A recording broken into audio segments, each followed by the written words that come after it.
স্যারকে ইয়ে হচ্ছে স্যারের উপরে স্যারকে আবেদন করে নিয়ে আসে এমন হচ্ছে কাল এই কলেজের যত দুর্নীতির জন্য বিরুদ্ধে লড়াই করার জন্য আজ এই অবস্থা। এর জন্য দায়ী হচ্ছে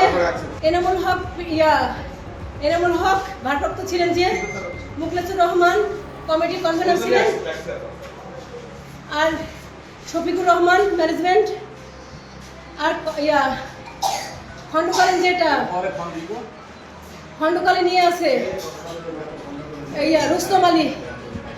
রুস্তম আলী টাকা দিতে না পারার জন্যে ওই সবাইকে উস্কানি আরো দিয়ে সবাইকে নিয়ে সেই অবস্থা করলো আমাদের।